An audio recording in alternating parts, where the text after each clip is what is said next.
The ice is melting, pre-spawn is exploding, and a new moon this Thursday could fire up another wave of spawning bass. But watch out, an Alberta Clipper system is set to impact the southeast. Plus, tournament season is heating up with the Bassmaster Elite kicking off at Okeechobee. Let's dive right into this thing. All right, our map this week looks a lot better than it did last week. Our ice line is finally going to be pushing north with this warm weather. Should open up some parts of Kansas, Missouri. I know Lake of the Ozarks, most of the coves were frozen up. That should be opening up this week. And our pre-spawn zone all through here is going to start expanding north, which is super exciting, especially for me because I live clear up here in the frozen state of Nebraska. There's water all over the streets, but hopefully the ice will melt soon. We did have a couple guys fall through the ice near me yesterday, so you got to be safe when you're out there. I don't think ice fishing is going to be working anymore in this area, so you're going to have to go up to South Dakota or North Dakota if you want to do some ice fishing. The spawn is happening right now in Florida, as we saw in the Bassmaster Elite last week. They were catching a lot of spawning fish, and then I did get reports of spawn happening in southern Louisiana and in southern Texas, and then all around the San Diego area. So definitely things looking up as we move forward this year, and we're super excited because we want to be fishing as soon as possible. Looking at our moon phase calendar this week, because we do have a moon that is going to be impacting bass fishing, and that's the new moon here happening on Thursday, which should push some spawning fish onto beds in those areas we talked about in Florida, Texas, Louisiana, and California.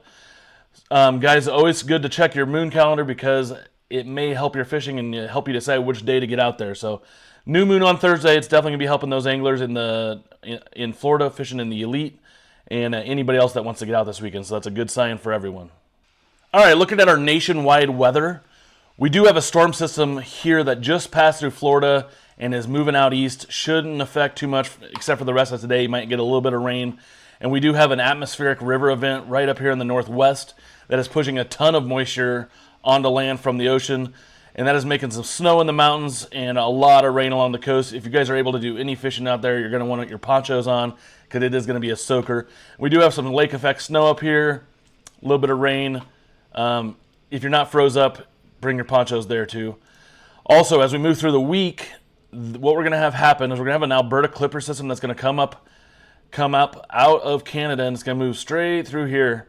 And what's that going to do is, what that is going to do is bring a line of storms that's going to move through the southeast. And I know on this map it doesn't show it the best, but that's going to move straight through the southeast on Thursday and Friday, bringing some rain, a little bit of severe, probably not too much, mostly just some winds as that moves through. And then as we go through the weekend, it looks really good.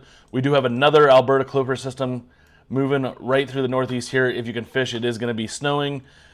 But then as we go through the week and into the weekend, it looks fantastic. But then Sunday afternoon and evening, we have a storm system that is going to push over the Rockies and start to impact areas in Oklahoma, Kansas, and Missouri as we go into the beginning of next week.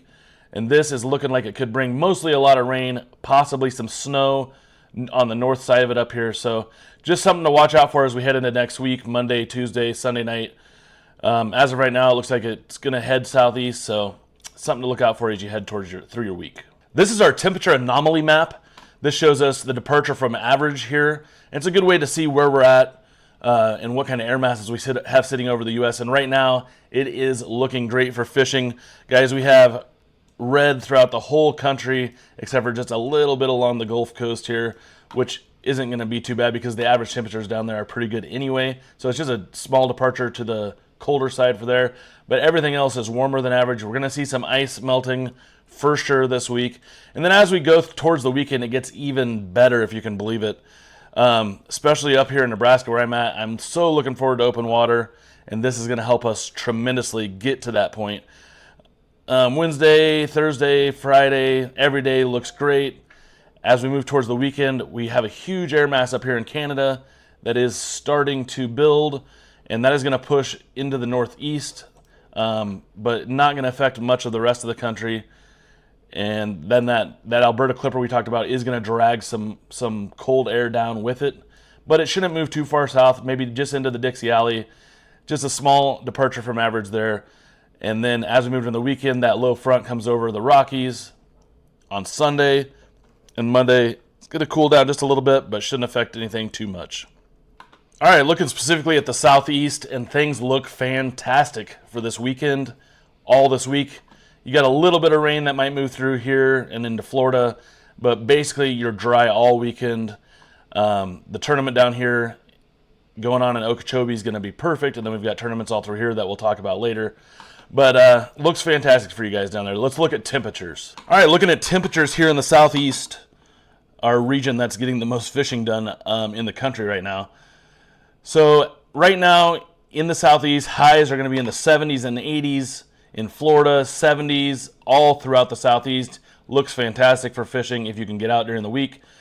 Thursday, Friday, looking about the same. Saturday looks fantastic. You're close to 80 in Florida, 80 in Texas, all along the Gulf. And then 60s and 70s all through the southeast here. And then Tennessee, around 50 degrees, which isn't too bad for this time of year. Nighttime temps are going to dip in this area on the weekend as we saw that Alberta Clipper system moving in, but shouldn't affect things too much. It is going to stay above freezing, so we should keep the ice melting up here. And down in Texas, or Florida, looks fantastic again. Need to move down there. I saw that there's about 12,000 homes for sale just in Port Charlotte alone, so maybe need to get a house in Florida so I can do some more fishing in the wintertime. All right, looking at the southern plains in Texas. Going to stay pretty much dry, a little bit of rain possibly pushing through on Thursday, nothing big at all. Friday, Saturday look dry and great, and then as we move into Sunday, we do have that storm system Sunday into Monday that is going to move in here and cause some rain and possibly some thunderstorms. We'll get a better look at it as we move into the weekend, but possibly some snow up here in Kansas. Hopefully this is mostly rain and we can get some moisture for our lakes, but looks pretty good for this weekend for you guys to be fishing and the rest of this week. And pre-spawn and spawn should remain the same as we move all the way into the weekend. Temperatures in this region look great. Today, it's looking fantastic. 70s all the way up into Kansas. 80s, close to 90 down here by Mexico. 70s in Arkansas, 70s in Mississippi, and then 60s all up into here in the Ozarks region. Ozarks, guys, you're going to be fishing. You're going to be pre-spawn before you know it. Nighttime temps, you're looking in the 40s. Going to be a lot of ice melting all through here and a lot of spawning activity that's going to start kicking off in northern parts of Texas, which is super exciting for you guys up at Lake Fork, Lake Palestine, Lake of the Pines. So as we go to the weekend here, Friday afternoon looks great. 70s and 60s and 70s all throughout the region. Looks fantastic. Saturday afternoon, same stuff. We got a little bit of cold air moving in here, but nothing too crazy. 40s and 50s in Missouri, and over in western Kentucky and Tennessee. But Texas staying warm. Kansas actually staying pretty warm. And then Sunday, we're going to have that cold dip in the evening here, push in. But it shouldn't affect too much here, guys. So this is going to move through rather quickly. It should not freeze anything back up, so just watch out. We'll have an update on this weekend and see what it's looking like. Looking out west where the temperatures are always great and there's no rain. Looking pretty dry all week, guys. Some rain moving in. This atmospheric river event is pushing rain in from the west. But overall, should stay pretty dry, especially in these big giant bass lakes down south. I saw some 11, 12, 13 pounders being caught around San Diego. It would be awesome if the California Department of Wildlife could bring that bass fishing back like it was in the 90s and we could get a 25 pounder. But I don't see that happening anytime soon. So into the weekend, that's way ahead. Anyway, into the weekend, looking really pretty good unless you're up here in San Francisco or north of there. Otherwise, you guys are fishing, you're looking fantastic. Looking at temperatures out there in California, you guys look great as always. 70s, 50s and 40s at night. Looks great. Up in the mountains, obviously it cools off, but all on the coast, you guys will be fishing. You'll be having perfect weather to fish, whether you're in the ocean or bass fishing all week, and it should be great. Not too crazy of winds. Everything looks fantastic. So get out there and fish this weekend for sure if you're in California or anywhere in the Southwest. Let's take a look at the Great Plains here just to see the temperatures, because this is where I'm getting excited. I'm living right in here and we're looking at 70 degrees and this is going to start pushing our ice out. We actually could use a big push of wind, which would really break up the ice, but we're definitely going to be melting throughout the week. We might even be fishing. I fish a lot of lakes down here in southern or middle, central to western Kansas, and we should see some open water for sure this week and maybe get out next week. So looking forward to that and looking forward to actually being able to fish. So super exciting, guys. All right, we got our second Bassmaster Elite event, and that is going to be taking place at Lake Okeechobee, right where Roland Martin's got his marina down there, guys. You know how it is down here in Lake Okeechobee. Last year, Tyler Rivette won up in these canals. He went crappie fishing, and he found some bass on his live scope and ended up winning the tournament on them. But there's all these areas, and you got to know Okeechobee if you've ever been down there. There's all these little areas down south here, all this region here and up in here where they're going to be finding spawning bass, all kinds of grass. This lake is absolutely chock full of grass. It's chock full of giant fish. Scott Martin won an open last year with some insane pounds, which I cannot even remember the total, but it was just crazy. It was like a new record. So going to be a full spawn tournament, maybe even some post-spawn this far south in Florida. So expect to see a lot of flipping baits and definitely some Senko-type lures.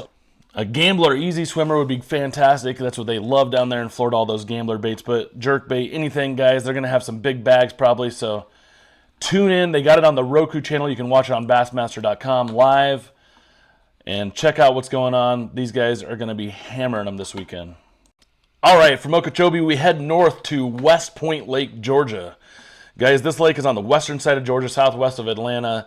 And it's a big riverine lake. As you can see, there's a lot of muddy water up in the north end anytime it rains, and then clear down towards the dam. So you're going to get all kinds of fishing. You're going to see guys fishing pre-spawn mostly for this tournament in these northern-facing coves here. They're going to be fishing all these little points. Let's look here, a little zoom in. So any of these points going back into these coves should be really productive. Just going to be a matter of finding a group of fish that's good enough to win the tournament. Bags should be pretty good with the weather. This should be an excellent tournament. You're going to see jerk baits. You're going to see spinner baits, jigs, a lot of forward-facing sonar probably. Let's see. It's an MLF Invitational, so I believe they can use the forward-facing sonar anytime. So shout out in the comments if you know what the rule is. But any of these clear water areas should be really good for this nice marina here. Man, I wish I could get down there. That'd be a really fun, looks like a really fun lake to fish. So check it out, guys. Tune in on MLF.com if you want to see how the fishing's going this weekend. All right, from Georgia, we're going to head right next door to Alabama to Smith Lake. This is a spotted bass lake, I do believe, but obviously largemouth too. This also is a huge river lake, big, long, skinny lake, long arms. Run out of gas on this thing. It's absolutely loaded with bass. Lots of tournaments take place here. You're going to see it's going to be a Bassmaster College Series, which is awesome. I wish they had that when I was a kid because I spent all my time fishing, not going to class. If I would have been on a team, maybe they would have forced me to go to class a little bit more. But definitely going to be the kind of the same deal as the last one there, and it's going to be points heading back into these spawning coves. Looks like there's a ton of docks. Probably see some dock fishing. Definitely some forward-facing sonar going on. So finding schools of bait out there and just absolutely loading the boat. Probably a lot of cookie cutter bags on this lake. So check it out. It's going to be on Bassmaster.com, and it's the Bassmaster College Series. All right, guys, I want to shout out Dollar Bill Lowen. Got it done last week on the St. Johns River. He had that 7-pound lead, and he barely held on by 4 ounces to win his second blue trophy. This guy is so consistent, something to look forward to or look up to if you're a tournament fisherman, because what he's doing out there is just old school fishing, catching bags, and just staying consistent year by year. He's been on the tour for 20 years, so congratulations to Dollar Bill. He definitely deserves it. Over on the MLF side, Ryan Armstrong got it done. He had a big lead going into Sunday and did get it done. Won that 80 grand payout. He was spawn fishing the whole time. Definitely was killer. And good for him. Hopefully he has a chance to get into the BBT if he can keep up the rest of the season. So congratulations to Mr. Ryan Armstrong. All right, our featured lake of the week is none other than Lake of the Pines in Texas. This is probably my favorite lake that I've ever fished. And guys, I caught my personal best out of this lake. It was a 9-pound giant. It's the fish that's on my cover photo, or actually on my profile picture. I actually caught that fish right here. There's a big stump sticking out of the water right about there. I was throwing this LV500 lipless crankbait, and I do have the front hook out because it got caught in some cloth, but this is the exact bait I caught it on. It's all sun bleached on one side, but guys, this is an expensive bait, but honestly, pick it up. It's one of the loudest rattling baits, and you don't fish it like a traditional lipless. It's a 3/4 ounce bait. I was hopping it off the bottom. It's a rocky shoreline all through here, and there's a big log. I hopped it right next to that log, and she absolutely engulfed it. Biggest fish I've caught to date. Unless I get back down south, I probably won't beat it anytime soon. So Nebraska's state record is 10 pounds, almost 11 pounds, and that was caught 60 years ago. So we're going to have to do a lot to break it, but hopefully someday we can get farther south and break that record. But this lake is so cool. It's clear water all down through here, and it's absolutely full of trees. And then as you move up into the north, this is where the magic happens. This is loaded with grass all through here. Then there's a huge river channel. Beautiful. I never could figure out the grass fishing while I was there. Definitely tried to learn, but it's so much water to cover. This is a huge lake. If you guys are in the area or ever get that way, definitely check that out. Lake Fork takes all the attention, but Lake of the Pines has absolute giants in it and is a great lake to fish. All right, guys, and the Lucky Craft LV500, which I have right here, is the bait of the week. And as I showed you, it has a super loud rattle. The guys over at Tactical Bassin promote the heck out of that, but it is a great bait. As you can see, it's pretty expensive, but it is worth it. Go over to Omnia Fishing and pick one up. They're $16.99. They got a bunch of great colors, shad colors, bluegill colors, and these nice spring craw colors. You got that, and the Taco Amori craw, which is fantastic. Guys, I have a few of these baits. Throw them all the time. They're great at drawing big giant fish. So if you're in a pre-spawn area, definitely hook one of these up, hop it off the bottom in rocky areas, and you will catch your personal best most likely. So check it out. All right, for spawning areas, we're going to show you a little something different this week. And right now we have our 6th Sense Hush Frog. This is a subtle frog that's smaller, and it's going to be great for fishing over bass that are on spawning beds. If you guys haven't thrown a frog over a bass on a spawning bed, it's one of the most exciting things you can do. Get far away from them. You can see them on the bed, throw it out there, and those things will come up and just suck it right off the top. They think it's a bluegill trying to invade their bed. So guys, pick up one of these Hush Frogs off the 6th Sense website. Throw it anywhere in spawning areas, even if you're in water that isn't maybe... It's perfect in areas where you can't really see that good, and you can't see, but you know there's beds there, so hook up a frog and just work it slowly. If you can walk the dog up with the frog right over those beds, drives them nuts. It's a perfect spawn bait, something to do that's a little bit different than just flipping beds all day long. So pick up a frog and check it out. All right, and in those winter areas, you're going to want to pick up this Luke Clausen finesse jig from Dirty Jigs. Guys, a finesse jig is one of the best wintertime lures, even in the pre-spawn. I'll choose this before a full-size jig because you're going to get a few more bites, but also you're able to pick up those big fish. So on the back there, you're going to put like a Yamamoto twin tail grub or a chunk style trailer would work great. Throw this around any kind of cover. It doesn't get snagged up. It's compact, and these fish cannot help but inhale it. It's a perfect wintertime lure. So all in those wintertime sections, areas where the ice just came off, tie one of these on and catch a giant. All right, guys, and that is your BPC weekly forecast. Make sure you drop a comment with your favorite lake, and we will feature it next week. Have yet to feature somebody else's lake. Would love to do that for you guys. And let us know where the bass are biting near you. I'll gladly take reports, and we will feature them next week. And if you want to stay ahead of the bass bite every week, don't forget to hit the subscribe and like button. Leave a comment below. Check me out on TikTok, on YouTube, and on Instagram. We'll be posting all the time, lots of TikToks, so cannot wait. Hopefully we'll have some more fishing content as the ice melts, but thanks for watching, guys. Stay tuned. We'll have a weekend update coming up, and then next week we will have our big update for the week. So thanks for watching. You guys have a good week.